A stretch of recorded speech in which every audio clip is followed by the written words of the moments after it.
اور سب سے پہلے میرا محترم مولانا محمد کریم الدین صاحب شاہد سے یہ سوال ہے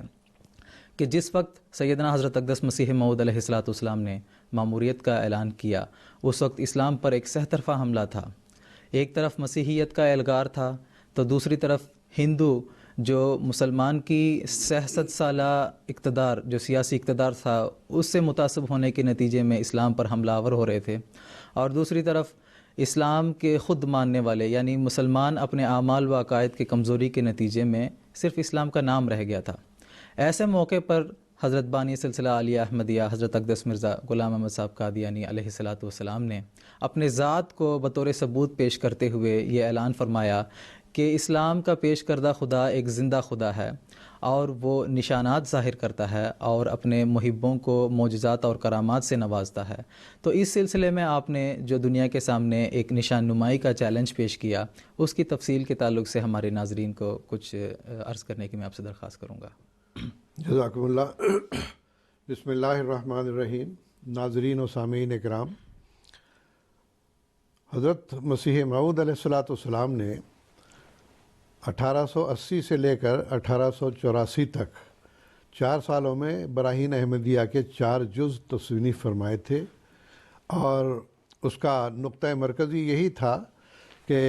اسلام سچا مذہب ہے، اسلام کا خدا زندہ خدا ہے، اور محمد رسول اللہ صلی اللہ علیہ وسلم زندہ رسول ہیں کہ آپ کی پیروی کے نتیجے میں آج بھی وہ برکات، روحانی برکات حاصل ہو سکتی ہیں جو پہلے زمانوں میں اولیاء اللہ کو، انبیاء کو ملتی رہی ہیں۔ چنانچہ جب آپ کو 1882 کی بات ہے کہ ماموریت کا الہام ہوا، جو براہین احمدیہ میں ہی درج ہے کہ قل انی امرت وانا اول المسلمین، اے مسیح کا تو اس وقت نہیں ہوا تھا کہ اے احمد تو یہ دنیا میں اعلان کر دے کہ میں خدا تعالیٰ کی طرف سے مامور کیا گیا ہوں، مجھے حکم دیا گیا ہے مخلوق خدا کی اصلاح کا، تو میں سب سے پہلے مسلمان ہوتا ہوں۔ یہ پہلا ماموریت کا الہام تھا آپ کا۔ اس کے بعد پھر آپ کو سن 1885 میں مجددیت کی خلعت بھی اللہ تعالیٰ کی طرف سے دی گئی، اور حضور نے مجددیت کے دعوے کے ساتھ مارچ سن 1885 میں یہ اعلان فرمایا کہ اسلام سچا مذہب ہے اور اسلام کا خدا زندہ خدا ہے، اور اگر کوئی نشان دیکھنا چاہتے ہو تو میں ساری دنیا کو، عالمگیر طور پر آپ نے یہ چیلنج دیا کہ ساری دنیا کو میں یہ چیلنج دیتا ہوں کہ کوئی شخص میرے پاس آ کر 1 سال تک رہے اور اس اثناء میں اس کو اللہ تعالیٰ کی طرف سے تازہ بتازہ نشان نہ نظر آئیں تو بے شک ہم جرمانے کے طور پر اس کو فی مہینہ 200 کے حساب سے 2400 روپیہ اس کو بطور انعام یا ہرجانہ کے طور پر ہم ادا کر دیں گے۔ چنانچہ اس کے لیے آپ نے یہ انتظام فرمایا، یہ بھی اللہ تعالیٰ کے حکم سے ہی تھا۔ آپ نے 20,000 انگریزی اور اردو میں اشتہارات شائع کیے، اور بڑے بڑے جو علماء تھے، لیڈران تھے یا رہنما تھے، مذہبی رہنما بھی اور سیاسی رہنما بھی، تو آپ نے ان تمام کو رجسٹری کے ذریعے سے یہ دعوت نامہ ارسال فرمایا، جس میں سے ایشیا، یورپ اور امریکہ میں سے کوئی ایسی مقتدر شخصیت نہیں تھی، چاہے وہ علماء ہوں یا نواب ہوں، مہاراجہ ہوں یا اور کوئی شخصیات ہوں، کسی کو بھی آپ نے نہیں چھوڑا، بلکہ جو معروف شخصیات تھیں سب کے نام رجسٹری کر کے آپ نے یہ دعوت نامے بھیجے۔ لیکن افسوس ہے کہ مغربی دنیا میں سے تو کسی کو کوئی اس طرف توجہ نہیں تھی، ویسے بھی وہ لوگ گناہوں میں ڈوبے ہوئے تھے۔ ہاں البتہ ایشیا میں اور خاص طور پہ ہندوستان میں، جو کہ مذاہب عالم کی منڈی کہلاتا تھا، یہ ہر قسم کا مذہب پایا جاتا ہے، اور یہ بھی دیکھیے مسیح موعود علیہ السلام کو یہاں مبعوث کرنے کا ایک مقصد یہ بھی تھا کہ کسی اور جگہ کیوں نہیں مبعوث کیا گیا آپ کو، اس واسطے کہ یہاں پر تمام مذاہب عالم موجود تھے، دنیا کا کوئی مذہب بھی ایسا نہیں جو یہاں پر نہ پایا جاتا۔ تو اس لحاظ سے حضرت مسیح موعود علیہ الصلوۃ والسلام نے ان تمام کو چیلنج دیا۔ تو اس وقت 3 آدمی ایسے تھے جنہوں نے ظاہری طور پر معلوم ایسے ہوتا تھا کہ انہوں نے یہ دعوت، عالمگیر نشان نمائی کی دعوت کو قبول کر لیا ہے، لیکن دراصل بعد میں جو نتائج ہمارے سامنے آئے ہیں، واقعات جو سامنے آئے ہیں، وہ بتاتے ہیں کہ وہ صرف اپنی سستی شہرت اپنی چاہتے تھے، اس کے علاوہ اور کوئی حقیقت میں نشانات دیکھنا نہیں چاہتے تھے۔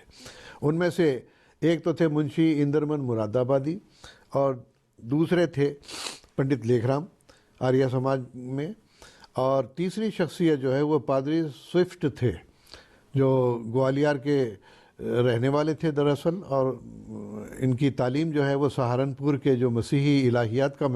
مدرسہ تھا اس سے فارغ التحصیل ہوئے تھے۔ گجرانوالہ میں ان کی جو ہے پھر وہ تقرری عمل میں آئی تھی۔ تو سب سے پہلے منشی اندرمن مراد آبادی نے مسیح موعود علیہ السلام کو خط لکھا کہ میں یہ آپ کی دعوت نمائی کی جو ہے دعوت قبول کرتا ہوں، نشان نمائی کی دعوت قبول کرتا ہوں، اور اس کے لیے پھر یہ ہے، اب دیکھیے مسیح موعود علیہ السلام نے رکھا تھا کہ 1 سال رہو، اس کے بعد ہم ہرجانے کے طور پر اگر نشان نہ دکھا سکیں 200 روپے ماہوار کے حساب سے 2400 روپیہ دیں گے۔ لیکن منشی اندرمن مراد آبادی نے یہ کیا کہ نہیں، 1 سال کی مدت تک نہیں، بلکہ پہلے ایسے آپ کرو کہ 2400 روپیہ کسی سرکاری بینک میں یا کسی اور جگہ پر جمع کرا دو، اس کے بعد میں قادیان آ کے جو ہے آپ کے پاس رہوں گا۔ حضور نے فرمایا یہ تو ہماری شرط نہیں تھی کہ پیشگی طور پر آپ کو روپیہ ہم ادا کریں گے۔ تو اس نے کہا کہ نہیں، 7 دن کے اندر، لاہور سے اس نے خط بھیجا، 7 دن کے اندر اگر یہ پیسہ آپ نہیں بھیجیں گے تو ہم سمجھیں گے کہ آپ جو ہے وہ نشان نمائی کرنا نہیں چاہتے۔ تو حضرت مسیح موعود علیہ السلام نے کہا کہ یہ بھی ہماری شرائط میں داخل نہیں تھا۔ تو خیر، جھوٹے کو اس کے گھر تک پہنچانے کے لیے آپ نے یہ کیا کہ اپنے بعض خاص جو معتقدین تھے ان کو فرمایا کہ اب 6 دن گزر گئے تھے، 1 رات درمیان میں باقی تھی، 7واں دن ختم ہونے کو آنے تھا، اور اس کو اگر رقم نہ پہنچائی جاتی تو ایسی صورت میں وہ ہو سکتا تھا کہ مسیح السلام کے خلاف ایک پروپیگنڈا کرتا کہ لو جی یہ میدان چھوڑ گئے۔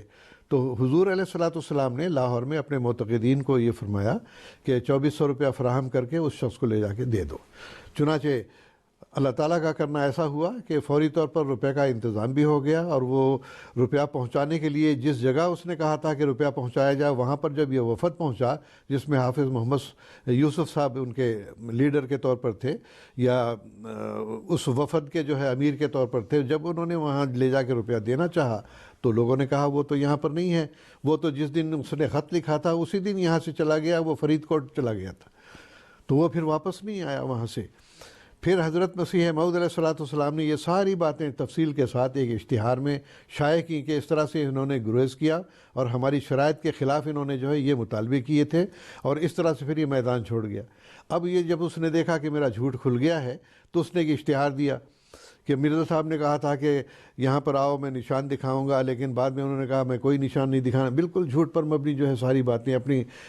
سبکی چھپانے کے لیے۔ حضرت مسیح موعود علیہ السلام نے جب اس کا یہ اشتہار دیکھا تو آپ نے فرمایا کہ اچھا، اگر تم ایسے ہی جھوٹ پر تلے ہوئے ہو، یہ سارے واقعات جو پہلے بیان ہو چکے ہیں وہ بھی آپ نے دہرائے، اور آپ نے فرمایا اگر اب بھی تم حق اور صداقت کی تلاش میں ہو تو آؤ، ایسا کرتے ہیں کہ تمہیں میں پرمیشور کی قسم دے کر یہ کہتا ہوں کہ ہمارے پاس آؤ، اور اگر تم آنا چاہو تو مراد آباد سے قادیان آنے تک کا کرایہ بھی ہم ان کو دیں گے، آپ کو دیں گے، اور ہمارے پاس آ کے ٹھہرو۔ تو اگر کوئی نشان نہ دکھایا جا سکے گا تو ہم تم کو جو ہے وہ بطور ہرجانہ کے جیسا کہ ہمارا وعدہ ہے کریں۔ لیکن وہ پھر بھی اس میدان سے نہیں آیا، بلکہ جواب ہی نہیں دیا اس نے۔ تو اس لحاظ سے ایک شخص نے آمادہ تو ہوا، لیکن اپنی شہرت بتانے کے لیے یا یہ واہ واہ جیتنے کے لیے اس نے کہا، اور اس کے بعد میدان چھوڑ کر چلا گیا۔ دوسری شخصیت میں نے ذکر کیا تھا کہ پنڈت لیکھ رام تھے۔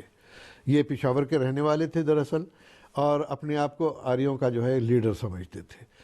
انہوں نے کہا کہ میں آ کے کرنا چاہتا ہوں۔ میں اس میں یہ بھی بتا دوں کہ دراصل پنڈت لیکھ رام کو اکسانے میں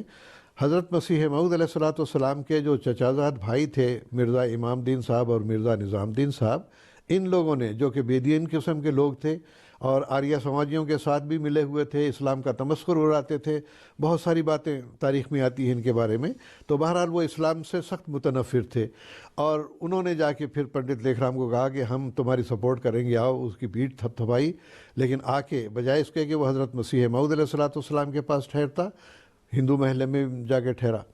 وہیں سے پھر خط و کتابت کا سلسلہ چلتا رہا۔ حضرت مسیح موعود علیہ السلام نے مہمان کی جیسے تکریم ہوتی، تاریخ میں ذکر آتا ہے کہ کچھ نہ کچھ اس کو تحفے کے طور پر بھیجا کرتے تھے۔ تو جب مسیح موعود علیہ السلام کی طرف سے جواب جاتا تو وہ بڑی للچائی نظروں سے جو پیغامبر ہوتا اس کو پوچھتا کہ بھئی بتاؤ کیا لائے ہو مرزا صاحب کے پاس سے. تو ایک دفعہ حضرت مسیح السلام نے تازہ سیب جو کشمیر سے آئے تھے وہ بھجوائے. تو بڑی للچائی نظروں سے کہنے لگا لاؤ یہ میں کھاؤں. تو یہ بہرحال ایک تمسخر کی باتیں کرتا رہا، لیکن حضور کے پاس آ کے جیسا کہ حضور نے چیلنج دیا تھا کہ میرے پاس آ کر 1 سال ٹھہرو، نہیں ٹھہرے. اور آخرکار پھر یہاں تک کہ بدتمیزی پہ وہ اتر آئے. حضرت مسیح موعود علیہ الصلوۃ والسلام نے جب پیشگوئی مسلم موعود شائع فرمائی ہے تو اس نے یہ بھی تمسخر اڑایا کہ یہ تو کہتے ہیں 9 سال میں بچہ پیدا ہوگا، 3 سال تک تو ان کا خود خاتمہ ہو جائے گا، کوئی نام لیوا نہیں رہے گا، قادیان اجڑ جائے گی. اس قسم کے تمسخر کیے. اور وہ بھی یہ کہ ہمارا خداوند خیر الماکرین جو ہے یہ ہم سے کہتا ہے، تمسخر کے رنگ میں گویا کہ خدا کی طرف منسوب کر کے باتیں کی. تو نتیجہ کیا ہوا کہ مقابلے سے وہ پھر چلا گیا قادیان میں. کچھ دن ٹھہرنے کے بعد وہ واپس چلا گیا. اور حضرت مسیح موعود علیہ الصلوۃ والسلام کو اس عرصے میں اس کے خلاف بعض انذاری پیشگوئیاں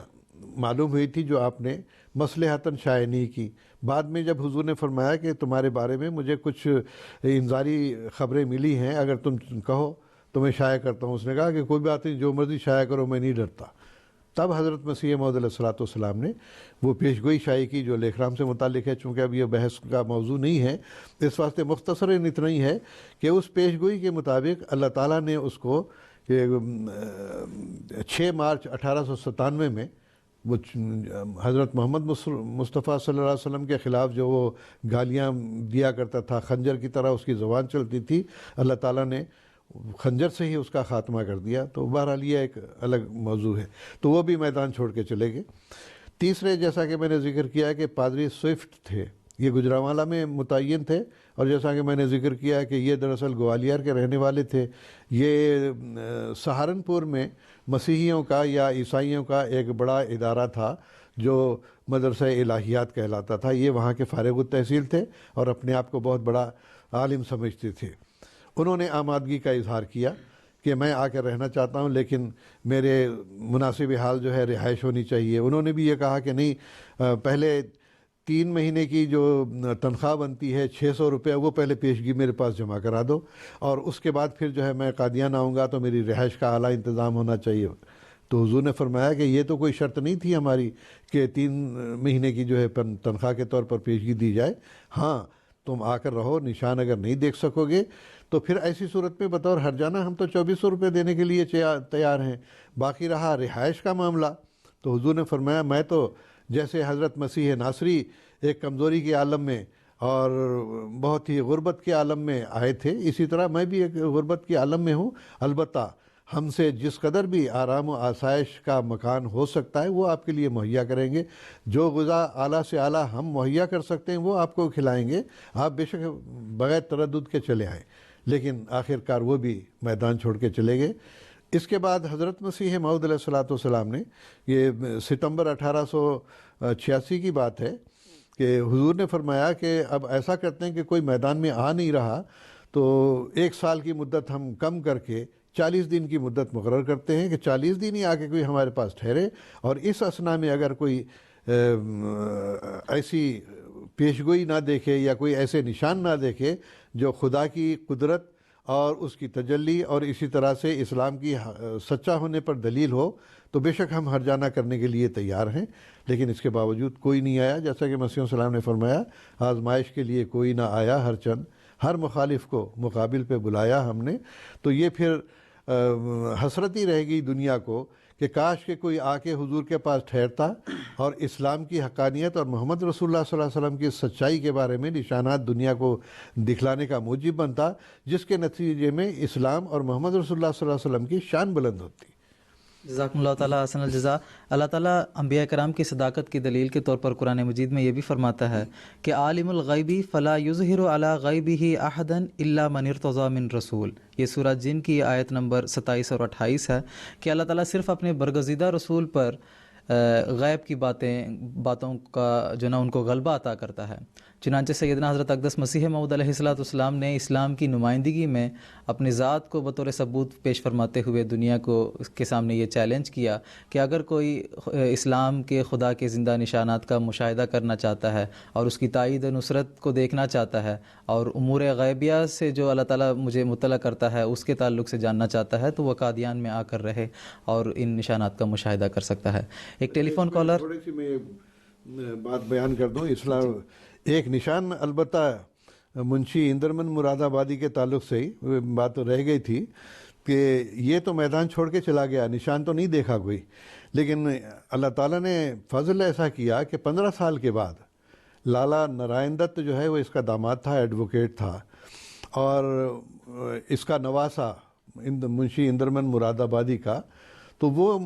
اسلام قبول کر کے جو ہے مسلمان بن گیا۔ تو اللہ تعالیٰ نے ایک نشان تو اس کے ذریعے ظاہر بھی کر دیا۔